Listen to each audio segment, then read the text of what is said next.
तो हम लोगों ने ये जो है क्लाइमेट जोन्स ये हमने पढ़ के कंप्लीट कर लिया है ना, जिसमें मैंने भी बताया आप लोगों को कि टॉरिड जोन है ना। टॉरिड जोन मैंने समझाया है कि टॉरिड जोन देखिए ये अपना ये है टॉरिड जोन, और ये टॉरिड जोन जो है किसके किसके बीच में आता है, तो ये ट्रॉपिक ऑफ कैंसर यानी कि कर्क रेखा और मकर रेखा यानी कि ट्रॉपिक ऑफ कैप्रिकॉर्न, इन दोनों रेखाओं के बीच में जो क्षेत्र है यानी कि ये वाला क्षेत्र अपना टॉरिड जोन होता है ना। बाकी देखिए देखिए ये जो दूसरा बताए टेम्परेट जोन है ना। टेम्परेट जोन जो है दोस्तों ये दो दो जगह पे है, एक ये रहा और एक ये रहा, यानी कि ये दो पोर्शन रहा टॉरिड जोन ये टेम्परेट जोन का है ना। टेम्परेट जोन किसके किसके बीच में है तो ये भी देख लेते हैं। देखिए ट्रॉपिक ऑफ कैंसर है ना, और यहाँ पे ये नॉर्थ पोल का जो है ये है ना, फ्रीजिड जोन के जस्ट पहले। तो इन दोनों के बीच में जो है ये टेम्परेट जोन है, और यहाँ पर भी टेम्परेट जोन है ये कैप्रिकॉर्न के, और ये फ्रीजिड जोन यानी कि जो अपना साउथ पोल का है इसी के बीच में है ये टेम्परेट जोन है ना। यानी कि दो टेम्परेट जोन हो गया और एक एक हो गया टॉरिड जोन, और तीसरा है जो वो है फ्रीजिड जोन। तो चलिए फ्रीजिड जोन को भी पढ़ लेते हैं और समझ ही लेते हैं। देखिए the area to the north to the of the Arctic Circle and the south of the Antarctic Circle are covered with ice and snow. Ice मतलब क्या होता है, बर्फ और स्नो। और ये देखिए अंटार्कटिक, अंटार्कटिक कहाँ है तो ये देखिए अभी दिखाते हैं, डिटेल में इसको बताते हैं, ठीक है। देखिए north of the Antarctic Arctic circle है ना, ये देखिए ये जो है आर्कटिक सर्कल है दोस्तों, ठीक है। ये आर्कटिक सर्कल है, और ये सर्कल और ये रहा नॉर्थ पोल, ये नॉर्थ पोल है ना। यहाँ पे एनपी लिखा हुआ है मतलब नॉर्थ पोल, ठीक है। और ये है अपना आर्कटिक सर्कल, इसको आर्कटिक सर्कल कहते हैं, आर्कटिक सर्कल, ठीक है दोस्तों, याद रखिएगा इसको, ठीक है। भूलने का जरूरत बिल्कुल भी नहीं है, भूल ही नहीं पाओगे आप, ठीक है। इस अगर पिक्चर को आप अपना दिमाग में अगर छाप लेते हो ना, ठीक है, चीज़ों को देखिए पिक्चर के साथ समझा करिए, और पिक्चर के साथ समझेंगे अगर तो वो जो है ना पिक्चर आपका दिमाग में हमेशा छपा हुआ रहेगा। इसका फ़ायदा क्या होगा कि कभी भी आप भूलेंगे नहीं इसको। तो आपको ऊपर में याद रहेगा कि ये आर्कटिक सर्कल है, और यहाँ पे ये देख रहे हैं ये जो सर्कल है ये है अंटार्कटिक,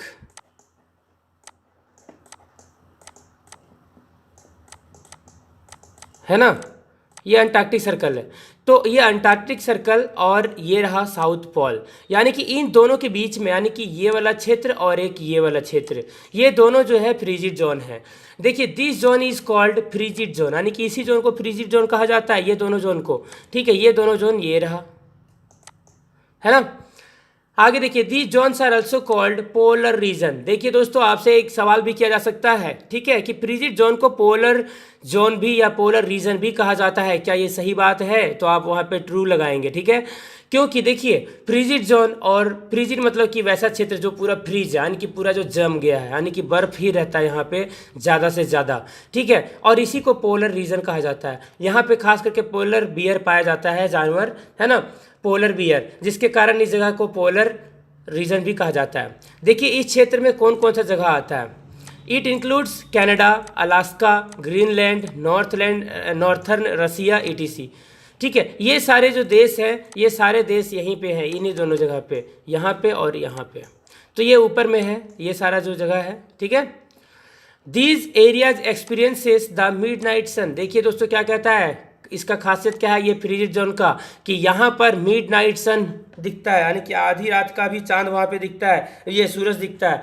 कारण क्या है, क्योंकि वहाँ पे चौबीसों घंटा सूर्य का रोशनी मिलता है, इसलिए वहाँ पर ऐसा कहा जाता है कि वहाँ पे मिड नाइट सन भी दिखता है ना। चौबीसों घंटा वहाँ पे सूर्य का लाइट मिलता है। देखिए द सन डजंट राइज और सेट फॉर 24 आवर्स, यानी कि 24 घंटे के लिए यहाँ पर सूर्य का रोशनी बिल्कुल मिलते रहता है, ठीक है। जिसके कारण क्या होता है कि यहाँ पर चौबीसों घंटा दिन रहता है, इसीलिए इसको मिड नाइट सन भी कहा जाता है यहाँ पर, ठीक है। देखिए आप लोगों को पता होगा एक चीज़ अच्छे तरीक़ा से कि पृथ्वी जो है हमारा वो अपने अक्ष पे ऐसे झुका हुआ है, देखिए ऐसे, है ना। तो 6 महीना यहाँ पर दिन रहता है, जब सूर्य का रोशनी सूर्य यहाँ पर रहता है। देखिए हम एक ब्लैंक स्क्रीन लेते हैं और हम समझाते हैं उस पर, ठीक है।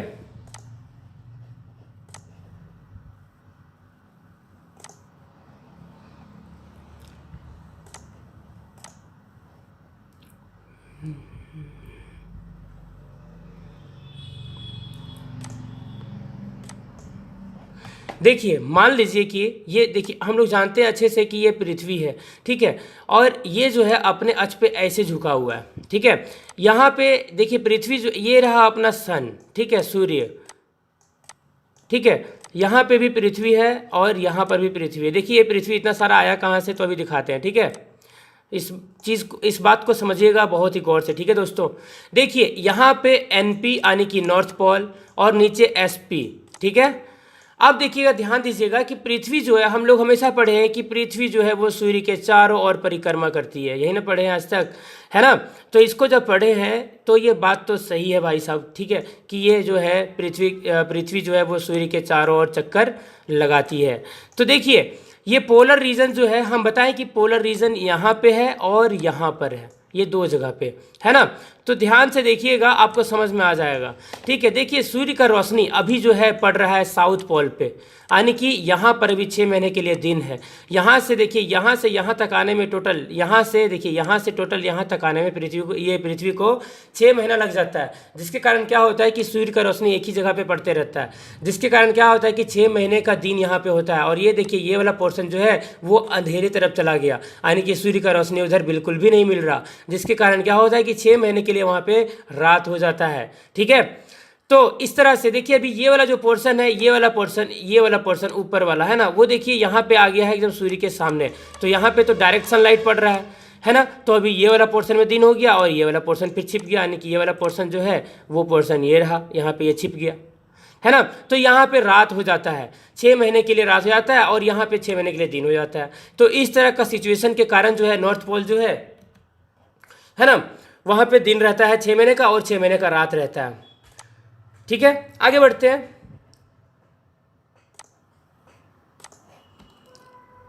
चलिए अगला टॉपिक जो है अपना देखिए, factors that affect climate of a place, यानी कि ऐसे कौन से कारक हैं। फैक्टर मतलब क्या होता है, कारक, ठीक है, याद रखेंगे अच्छा से इसको, ठीक है। That affect climate of a place, यानी कि अफेक्ट मतलब क्या होता है, प्रभावित करना, है ना। क्लाइमेट ऑफ ए प्लेस यानी कि एक जगह का जलवायु को कैसे, कौन से ऐसे कारक हैं जो प्रभावित करते हैं, जिसके कारण हमारा बदलाव आते रहता है ना। तो देखिए इस चीज़ को समझते हैं, बहुत ही इजी है ये अब, ठीक है।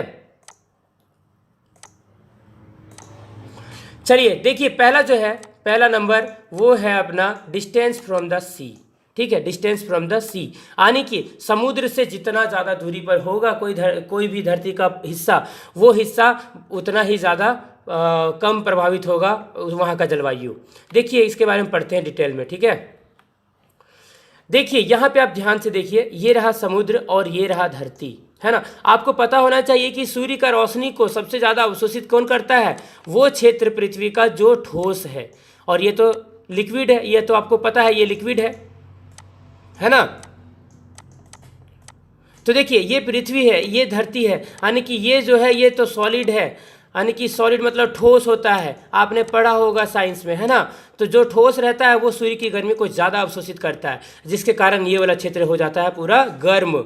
लेकिन दोस्तों देखिए इसको ठंडा कौन करता है, तो देखिए यहाँ पर जब धूप यहाँ पे पड़ रहा होता है तो यहाँ से पानी जो है वो वाष्प बन जाती है, यानी कि बादल का रूप, है ना। वाष्प बन के वो हवा में यहाँ से ये जो है हवा देखिए इधर की ओर जाता है, देखिए, है ना, यहाँ से इधर की ओर, यानी कि पृथ्वी की ओर। तो पृथ्वी की ओर जब जाता है तो ये हवा जो है यहाँ पे आके इधर का जो वातावरण है इसको ठंडा कर देता है, ठीक है। तो कहने का मतलब क्या है कि देखिए इस धरती पर का यहाँ का जो जलवायु था, वो जलवायु को प्रभावित किया ना इस समुद्र ने, तो समुद्र से जितना नज़दीक में रहता है कोई धरती उतना ज़्यादा प्रभावित होता है। जैसे कि आपने देखा होगा भारत का नक्शा मैं यहाँ पर ड्रॉ करता हूँ, ठीक है। आपको पता है कि भारत तीन भागों से, यानी कि देखिए ये वाला 3 हिस्सा जो है भारत का, ये तीनों हिस्सा समुद्र के जस्ट किनारे है ना।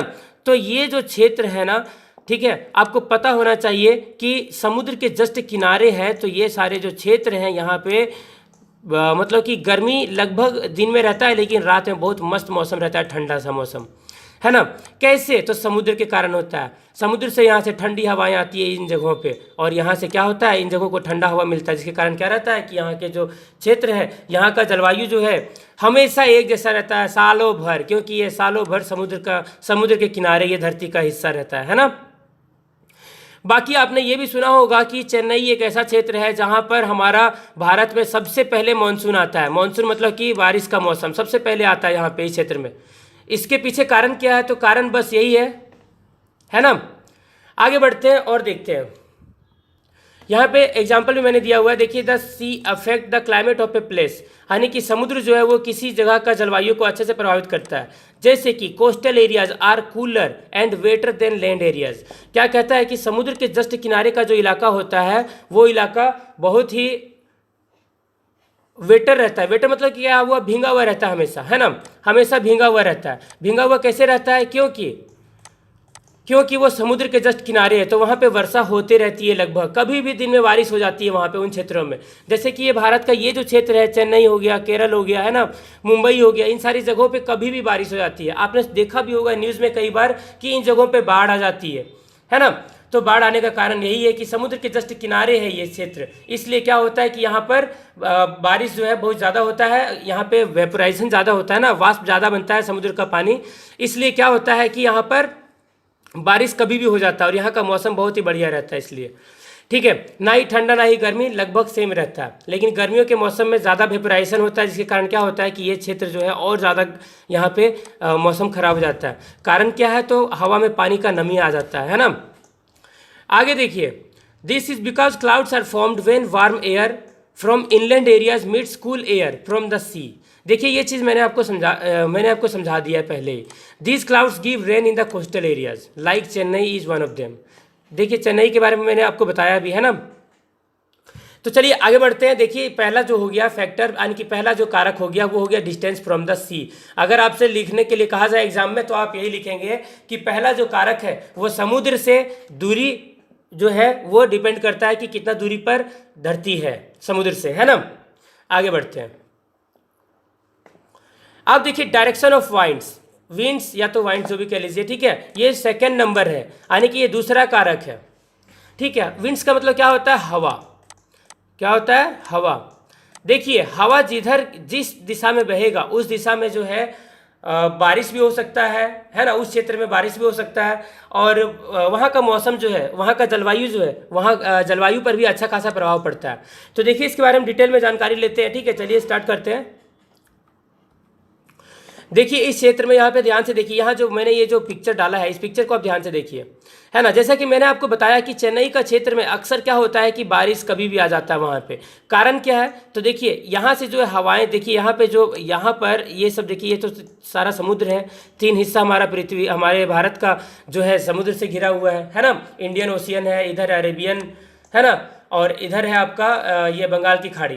तो देखिए दोस्तों, होता क्या है ना कि ये समुद्र से जब वेपोराइजेशन ज़्यादा होता है, यानी कि वाष्पीकरण ज़्यादा होता है, ठीक है, तो और ये सारी जो हवाएं जब इधर से चलती है इधर की ओर, धरती के तरफ, हमारी भारत के तरफ, है ना, तो वो जो है वाष्पीकरण जो है वो आ करके क्या करता है, यहाँ के जलवायु को अच्छे तरीके से प्रभावित करता है। यानी कि यहाँ का मौसम को ठंडा भी कर सकता है, गर्म भी कर सकता है। कैसे? तो देखिए, अगर समुद्र से बहुत ज़्यादा वेपोराइजेशन हो रहा है, तो वेपोराइजेशन जब बहुत ज़्यादा होगा, यानी कि बहुत धूप है, जिसके कारण क्या होगा कि इधर का क्षेत्र में पूरा गर्मी फैल जाएगा। यानी कि यहाँ का जलवायु जो है बदलते रहता है बहुत ही जल्दी। लेकिन अगर भारत के बीच वाले क्षेत्रों का बात करें तो यहाँ पे जलवायु जो है बहुत ही धीरे धीरे बदलती है ना। आगे देखिए, as the air heats up it rises and cooler air rushes to take place. देखिए, यहाँ पे क्या लिखा हुआ है, इस चीज़ को समझिए। आपने अपना घर में देखा होगा कि वेंटिलेटर जो रहता है, जैसे कि ये आपका घर है, ठीक है, तो यहाँ पे वेंटिलेटर रहता है बना हुआ, है ना, और पंखा हम लोग यहीं पे ऊपर ही लगाते हैं। कभी आपने सोचा है कि जो मॉस्किटो किलर जो होता है, यानी कि मैक्सो, है ना, या तो मोर्टिन जो भी कह लीजिए, हम लोग जब भी उसको जलाते हैं तो उसको अक्सर हम लोग नीचे में रखते हैं। कारण क्या है? क्योंकि हम लोग जानते हैं कि जब भी कोई भी वस्तु गर्म होता है, जैसे कि पानी है, पानी को अगर गर्म करेंगे तो भाप जब बनेगा, यानी कि हवा वो गर्म गैस के रूप में जब बदल गया तो वो ऊपर की ओर ही उठेगा, है ना, ऊपर की ओर। तो देखिए, पंखा क्या करता है, रूम का पंखा जो है, ठीक है, यहाँ से देखिए ठंडा हवा को नीचे की ओर दबाव देता है, और गर्म हवा जो रहता है वो इधर साइड से जाके वेंटिलेटर से बाहर निकल जाता है। सेम उसी तरह से हमारा इस धरती पर होता है, ठीक है, जलवायु में इसी तरह से हमारा असर पड़ता है। जब हवाएं जो है ना, यानी कि गर्म हवा जो है वो ऊपर की ओर रहते हैं, और ठंडा हवा जो है वो नीचे की ओर, ठीक है, यानी कि ठंडा हवा का जो है वॉल्यूम ज़्यादा रहता है ना, और गर्म हवा का जो वॉल्यूम रहता है वो कम रहता है, इसलिए वो जो है ऊपर की ओर उठ जाता है और वो निकल जाता है बाहर। तो सेम इसी तरह से यहाँ पर होता है, वही चीज़ यहाँ पे लिखा हुआ है, cool winds that blow from the sea bring rain, यानी कि जब ठंडा यहाँ से हवा, जब ये समुद्र की ओर से जो ठंडा हवा आता है वही बारिश को लाता है। तो देखिए अभी मैंने आपको बताया है ना कि ठंडा हवा, देखिए यहाँ से समुद्र से अगर ठंडा हवा आ रहा है धरती की ओर, जिसका मतलब क्या है कि धरती के ऊपर बारिश होने वाला है, यानी कि समुद्र के जस्ट किनारे वाला जो क्षेत्र है वो क्षेत्र जो है पूरा तरह से वहाँ पे बारिश होने का संभावना रहता है। ठीक है, तो इस तरह से हम लोग कह सकते हैं कि हवाएं जो है, हवाओं का जो दिशा, यानी कि किधर से किधर की ओर बह रहा है वो हवा, वो भी प्रभावित करता है किसी स्थान के जलवायु को। ठीक है, आगे बढ़ते हैं। अब पढ़ते हैं रिलीफ। ठीक है, रिलीफ मतलब क्या होता है, आराम, है ना। देखिए दिखाते हैं इन चीज़ों को, इस चीज़ को बताते हैं, बहुत ही इंपॉर्टेंट चीज़ है और ये इसको समझना बहुत ज़रूरी है। ठीक है, यहाँ पे देखिए रिलीफ, यानी कि ये भी एक ऐसा फैक्टर है जिस फैक्टर के कारण क्या होता है कि हमारा जो है जलवायु प्रभावित होता है। बताते हैं कैसे। देखिए climate can be affected by mountains. देखिए दोस्तों, माउंटेन्स के द्वारा भी क्लाइमेट को प्रभावित किया जाता है। ठीक है, अफेक्ट मतलब क्या होता है, प्रभावित होना, यानी कि किसी भी स्थान का जलवायु को माउंटेन भी प्रभावित करता है। कैसे करता है, तो चलिए दिखाते हैं। देखिए mountains receive more rainfall than other areas because the temperature on the top of the mountain is lower. देखिए दोस्तों, ये पहाड़ है ना, ये पहाड़, इस पहाड़ के ऊपर आप देखिए ध्यान से। ठीक है, ये बहुत ऊंचाई है, यहाँ पे बर्फ ही बर्फ जमा हुआ है ना, देख रहे सफ़ेद सफ़ेद सारा बर्फ है। कैसे यहाँ पे बर्फ जमा हुआ रहता है, क्योंकि यहाँ का जो टेम्परेचर रहता है वो पूरा लो रहता है, ज़्यादा से ज़्यादा 20 डिग्री 10 डिग्री ऐसा टेम्परेचर रहता है। जैसे कि आपने कभी एक्सपीरियंस किया होगा, आप जैसे कोई पहाड़ पे चढ़ते हैं तो आपको वहाँ पे ठंडा महसूस होता है। कारण क्या है कि जैसे जैसे हम धरती से ऊपर की ओर उठते चले जाते हैं, ठीक है, अगर हम लोग धरती से 64 मीटर अगर ऊपर जाते हैं तो हम लोगों का 1 डिग्री सेल्सियस टेम्परेचर घट जाता है। जैसे कि मान लीजिए पृथ्वी पर था 30 डिग्री टेम्परेचर, ठीक है, हम लोग जब थे 30 डिग्री टेम्परेचर मतलब बहुत गर्मी भाई साहब, है ना। लेकिन जैसे ही हम पृथ्वी से 64 मीटर ऊपर जाएंगे, कितना मीटर, 64 सेंटीमीटर, कितना मीटर ऊपर जाएंगे, 64 सेंटीमीटर, वैसे ही यहाँ का टेम्परेचर जो है वो हो जाएगा 29 डिग्री। ठीक है, यानी कि अगर देखा जाए तो पहाड़ों के ऊपर जैसे जैसे हम चढ़ते जाते हैं और ऊपर, वैसे वैसे टेम्परेचर हमारा घटते चला जाता है। तो इसीलिए ठीक है, होता क्या है कि माउंटेन के ऊपर बहुत ही ज़्यादा वर्षा होती है। ठीक है, और वर्षा होती है तो वहाँ का जो क्षेत्र है वहाँ पे ज़्यादातर बर्फ ही जमा रहता है, या तो पानी का मात्रा ज़्यादा होता है, तो भाई साहब ठंडा तो वहीं ना रहेगा ज़्यादा, है ना। तो देखिए temperature at the sea level, और देखिए क्या कहता है कि समुद्र के किनारे का या तो सी लेवल यानी कि हमारा धरती, सीधा सा बात है ना, तो धरती पे हमारा जितना टेम्परेचर रहता है उससे कई गुना ज़्यादा लो टेम्परेचर रहता है पहाड़ों के ऊपर, इसीलिए ऐसा होता है ना। That is why there is a snow on the top of the mountains all year round. क्या कहता है, इसीलिए पहाड़ों के ऊपर सालों भर बर्फ रहती है जमी हुई। कारण क्या है, तो कारण बस यही है कि ऊपर का जो है टेम्परेचर बहुत ही कम रहता है ना। और देखिए height above the sea level is called altitude. देखिए दोस्तों अल्टीट्यूड क्या होता है देखिए यहाँ से ये उठा हुआ है, ये पहाड़ ऐसे रहता है ना, तो देखिए ये जो है ना इसको अल्टीट्यूड कहते हैं, इसको अल्टीट्यूड कहते हैं। ठीक है, इसे याद रखें, ध्यान रखें। ठीक है, आपसे पूछा जा सकता है कि अल्टीट्यूड क्या है, तो देखिए height above the sea level, यानी कि ये देखिए ये हो गया धरती, ये सी लेवल है, यहाँ पे समुद्र इसी के लेवल में रहता है ना। तो यहाँ से जैसे ऊपर जाते हैं, ये देखिए ये वाला पोर्शन, ये जो पोर्शन है ये है आपका अल्टीट्यूड। ठीक है, और ये हो गया सी लेवल, यानी कि इस धरती पे जहाँ पे हम लोग रहते हैं, पहाड़ों पे तो नहीं रहते, है ना। तो देखिए सिंपल सा बात है कि हम लोगों का इससे ये कंक्लूजन निकलता है कि रिलीफ, यानी कि ये जो माउंटेन्स हैं, माउंटेन्स भी हमारे जलवायु पे अच्छा खासा प्रभाव डालते हैं, है ना। आगे बढ़ते हैं। अब जो पढ़ने जा रहे हैं वो हम इंसानों का शैतानीगिरी के बारे में पढ़ने जा रहे हैं, है ना। हम इंसानों ने कैसे इस धरती पर का जलवायु को कैसे प्रभावित किया है, इसी चीज़ के बारे में अब हम लोग पढ़ेंगे। तो देखिए यहाँ पे देखिए लिखा हुआ है साफ साफ कि ह्यूमन इम्पैक्ट ऑन क्लाइमेट, यानी कि इंसानों के द्वारा किए गए कारनामों के द्वारा जलवायु पे प्रभाव पड़ना। तो देखिए किस कैसे प्रभाव पड़ता है, बहुत ही इंपॉर्टेंट चीज़ बताने जा रहा हूँ, इस चीज़ को समझिए सब। ठीक है, तो चलिए देखते हैं, समझते हैं। देखिए सबसे पहला फोटो को आपने देख लिया कि यहाँ पे ढेर सारी लकड़ियों को काट के रखा गया है। अब खुद सोच के देखिए ज़रा कि हम जो है ऑक्सीजन को लेते हैं ब्रेथ के रूप में, यानी कि श्वास लेते हैं तो ऑक्सीजन लेते हैं। ऑक्सीजन लेते हैं तो समझने वाला बात ये है कि ऑक्सीजन हमें आता कहाँ से, हमें मिलता कहाँ से? क्या हम ऑक्सीजन खुद से बनाते हैं? अगर हम खुद से बनाते तब तो हम भगवान ही कहला जाते हैं कि नहीं, लेकिन ऐसा नहीं है। तो देखिए ऑक्सीजन जो है हमें देता है पेड़, लेकिन हम इंसान लोग क्या करते हैं, अपने ज़रूरत को पूरा करने के लिए घर बना रहे हैं तो दरवाज़ा चाहिए, तो पलंग चाहिए, है ना, तो बढ़िया बढ़िया सा सामान चाहिए, बेंच चेयर टेबल, बहुत सारा चीज़ चाहिए। तो इन सारे चीज़ों को पूरा करने के लिए हम जंगल जाते हैं और लकड़ियों को काट लेते हैं, जिसके कारण क्या होता है कि पेड़ तो कट गया भाई साहब, है ना, पेड़ का मात्रा कम हो गया तो ऑक्सीजन भी तो कम बनेगा इस धरती पे। अभी जैसे कि एग्जांपल के लिए अगर भारत का एक हिस्सा का बात किया जाए, जैसे कि दिल्ली में आप देखे होंगे कि वहाँ पे वायु प्रदूषण बहुत ज़्यादा है। तो किसके कारण है वायु प्रदूषण? वहाँ पे पेड़ों का संख्या बहुत कम है ना।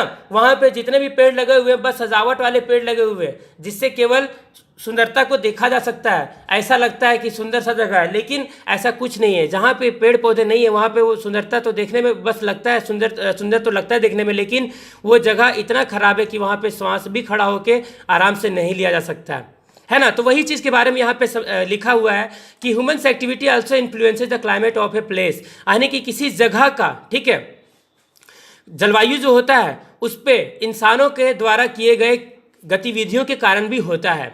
देखिए the climate is affected and gets changed, यानी कि जब इंसान लोग प्रकृति के साथ खेल करते हैं तो होता क्या है, प्राकृतिक यानी कि प्राकृतिक वस्तुओं के साथ जब खेल करते हैं तो होता क्या है कि जलवायु जो है वो प्रभावित हो जाता है बिकॉज ऑफ आवर एक्टिविटीज़, यानी कि हमारी गतिविधियों के कारण। For example we cut down trees, जैसे कि एग्जाम्पल के लिए ले सकते हैं कि हम लोग पेड़ों को काट देते हैं, और जैसा कि हम लोग जानते हैं कि trees take carbon dioxide and produce oxygen. क्या है कि पेड़ जो होते हैं, देखिए हम लोग श्वास छोड़ते हैं और श्वास फिर लेते हैं, तो देखिए हम लोग लेते हैं ऑक्सीजन और छोड़ते हैं कार्बन डाइऑक्साइड। तो उस कार्बन डाइऑक्साइड को अवशोषित कौन करता है? तो पेड़ पौधे करते हैं। तो हम लोग तो पेड़ों को काट काट के हटा रहे हैं। तो बताइए कि हमारा वातावरण में सबसे ज़्यादा किस गैस का मात्रा होगा? तो कार्बन डाइऑक्साइड का होगा, है कि नहीं। तो देखिए कार्बन डाइऑक्साइड जब हमारा इस वातावरण में बढ़ जाएगा भाई साहब, तो हमारा वातावरण ऐसे ही खराब हो जाएगा। तो देखिए इसके कारण भी क्या होता है ना कि हमारा क्लाइमेट बहुत ही ज़्यादा प्रभावित होता है। तो आपके पास अभी कितने सारे टॉपिक हो गए कि अगर आपसे ये सवाल किया जाए कि कितने सारे कारक हैं जो पर्यावरण को या ये जलवायु को प्रभावित करते हैं, तो बहुत सारा मैंने आपको दिखाया, है ना। एक बार फिर से रिपीट करेंगे, दिखाएंगे। और भी देखिए बहुत सारी ऐसे कारण हैं इंसानों के द्वारा जिसके कारण जो है जलवायु प्रभावित होता है, जैसे कि इंडस्ट्रीज़। आपने देखा होगा बहुत बड़ा बड़ा कारखाना, दिल्ली में बहुत बड़ा बड़ा कारखाना है। आपने ये भी सुना होगा कि दिल्ली में जो ताजमहल है ना, ताजमहल के ऊपर एक बार एसिड रेन हुआ था। एसिड रेन का मतलब क्या हुआ? अम्लीय वर्षा, जिससे घास पेड़ पौधा सब मर जाता है, सब सूख जाता है। कारण क्या है? तो वहाँ का वायु में कार्बन डाइऑक्साइड का मात्रा बहुत ज़्यादा है, क्योंकि वहाँ पे बहुत बड़ी बड़ी इंडस्ट्रीज़ है ना। तो ताजमहल से वहाँ पे मतलब सरकार के द्वारा ये नियम बना दिया गया कि ताजमहल से 20 या 30 किलोमीटर के दूर ही होना चाहिए कोई भी इंडस्ट्री, है ना। तो देखिए यही सारी बातें हैं जो आपको याद रखने का ज़रूरत है। बाकी तो सब कुछ हम लोग पढ़ लिए, समझ लिए। अगर आप लोगों को इस चैप्टर का क्वेश्चन आंसर भी चाहिए तो आप हमको क्वेश्चन का फोटो भेजें, हम उसका वीडियो बना देंगे, ठीक है। और वीडियो को लाइक करिए, शेयर करिए, अपने फ्रेंड्स के साथ शेयर करिए और बढ़ाइए चैनल को आगे, है ना। बस इतना ही इस वीडियो में।